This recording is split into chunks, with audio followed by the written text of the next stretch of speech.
Olá pessoal, sejam todos muito bem-vindos ao canal da Burgos Eletrônica. Aqui é o Luiz Carlos Burgos falando outra vez com vocês.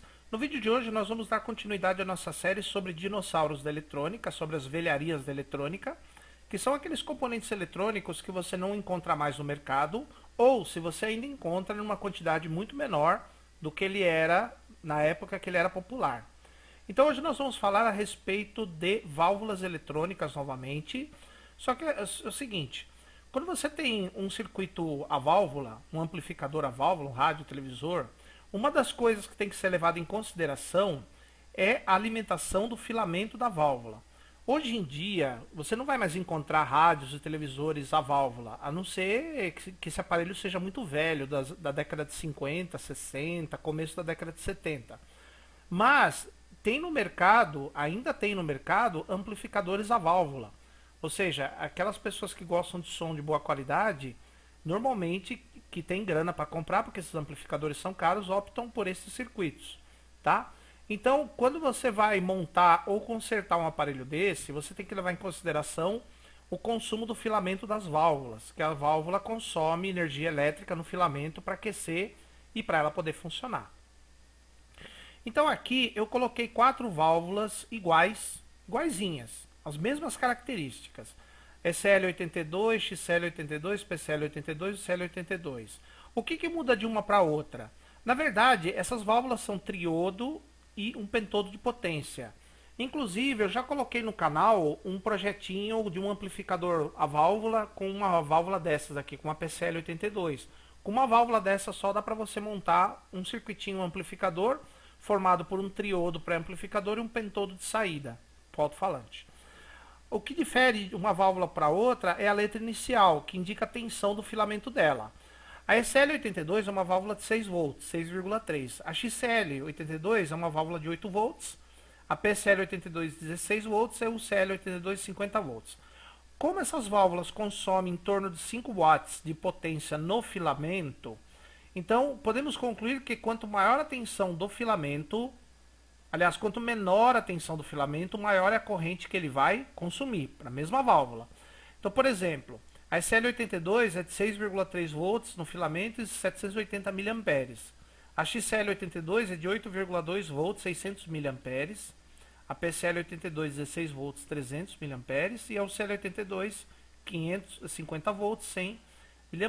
Não percebam que à medida que a tensão vai aumentando, a corrente do filamento vai diminuindo. Então, existem duas formas de você alimentar o filamento das válvulas, em paralelo e em série. Existem válvulas que foram projetadas para serem alimentadas em paralelo, como por exemplo as válvulas de 6 volts no filamento. Aqui eu coloquei como exemplo duas válvulas, uma 6AU6 e uma ECL82. Ambas são de 6 volts. Então elas são alimentadas por um transformador que tem um secundário de 6,3 volts. Sendo que a primeira consome 300 mA, e a segunda 780 mA.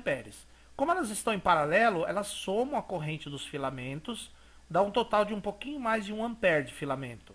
Tá? Um pouquinho mais, quase 1,1 ampere de filamento. Então, esse secundário aqui, para poder alimentar essas duas válvulas, esses dois filamentos, tem que ter mais do que 1,08 ampere de corrente máxima. Eu coloquei aqui um secundário de 6,3, 1 ampere e meio de corrente máxima. Isso se você tiver essas duas válvulas. Se você tiver outra válvula, talvez aqui o secundário tenha que ser para 2 amperes. Se você tiver outra, 2 amperes e meio, 3, por aí vai. Quanto mais válvula você tiver em paralelo nesse secundário, maior é mais grosso é o fio do secundário, consequentemente maior é o transformador e mais caro ele é. É claro que amplificadores que têm várias válvulas para alimentação em paralelo usam um transformador que tem vários secundários para alimentar essas válvulas. E assim eles dividem a corrente, o fio é mais fino, o fio do secundário é mais fino, e o transformador não vai ser tão caro como ele seria se todo mundo fosse alimentado pelo mesmo secundário. Agora, para duas válvulas, um secundário só dá. Qual é a vantagem desse circuito? A vantagem desse circuito é que você só precisa ter válvulas com a mesma tensão no filamento, a corrente pode ser diferente. E se uma válvula queimar, a outra continua acesa normal. Só não vai funcionar aquela que está com o filamento queimado, mas a outra fica acesa.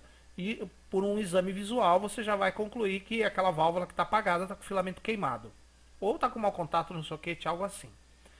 Agora, existem válvulas que foram projetadas para trabalhar em série, formando uma série, como por exemplo, essa UCL82, que seria o mesmo caso da 50C5.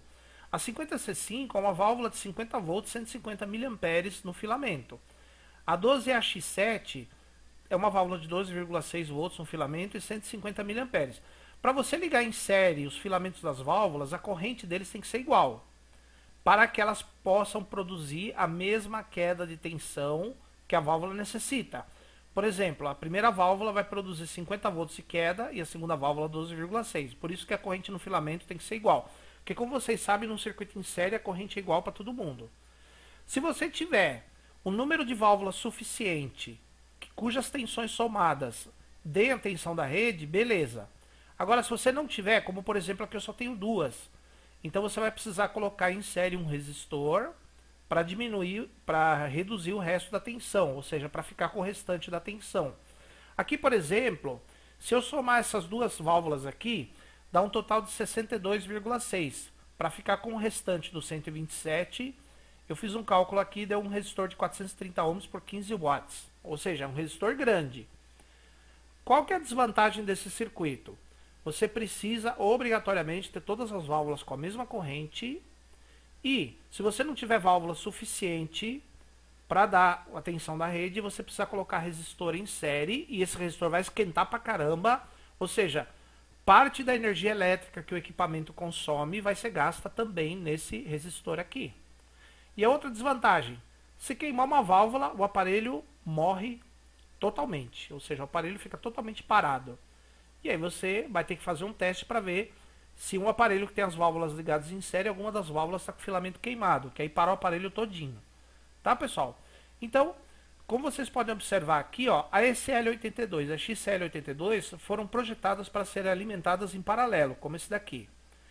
A UCL82, que tem a tensão mais alta no filamento, ela já foi projetada para ser alimentada em série, com outras válvulas.